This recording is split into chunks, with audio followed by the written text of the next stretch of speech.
Magandang araw sa inyo. Ngayong araw na to ay ating aalamin ang pagkakaiba ng kahulugan ng kolonyalismo at ng imperialismo. Handa ka na ba? Ang mga konsepto ng kolonyalismo at imperialismo ay may kinalaman sa pagpapalawak ng impluwensya ng isang bansa o sa pagkontrol ng isang bansa ng isa pang teritoryo na isinasagawa sa mga magkaibang paraan at hangarin. Ang kolonyalismo ay tumutugon sa gawing pagtatamo, pagtatakda ng panirahan at pagsasamantala ng isang makapangyarihan o dominanteng bansa. Pangunahing layunin nito ang pagtatatag at pagkontrol ng pampolitika, pang-ekonomiya at pangkulturang kaayusan ng isang bansa.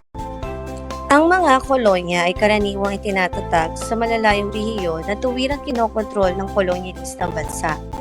Ibig sabihin, ito ay nagaganap sa pamamagitan ng pisikal na pagkontrol ng makapangyarihang bansa sa mahinang bansa hanggang sa ito ay tuluyan na maimpluwensyahan at madominahan, katulad ng ginawa ng bansang Espanya sa bansang Pilipinas. Karaniwang nagaganap ang kolonisasyon sa mga sumusunod na paraan.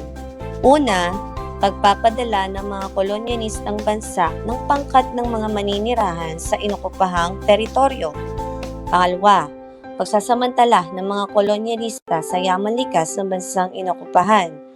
Pangatlo, sa pilitang pagpapatanggap ng mga kolonyalista ng kanilang kultura, wika at pamantayang panlipunan sa mga katutubong populasyon o asimilasyon.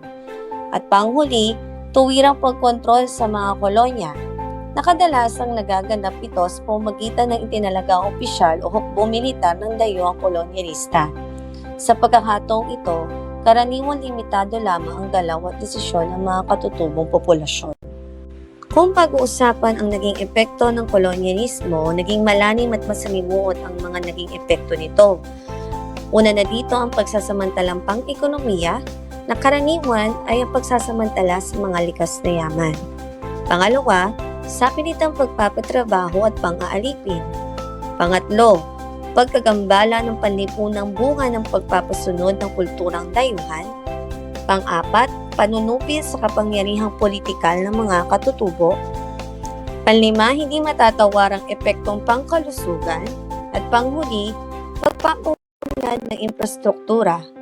Na bagamat sa pagpapagawa ng infrastruktura tulad ng daan, riles ng tren, daungan at iba pa, ang mga proyektong ito ay isinagawa naman hindi para sa mga katutubo, kundi maisakatuparan ang hangarin ng mga kolonyalista na mailipat ng madalian ang mga produkto. Sa kamilang banda, higit na malawak naman ang konseptong imperialismo kaysa sa kolonyalismo. Ang imperialismo ay tumutukoy sa alituntunin o ideolohiya ng pagpapalawak ng kapangyarihan at impluwensya ng isang bansa sa iba pang teritoryo o bansa.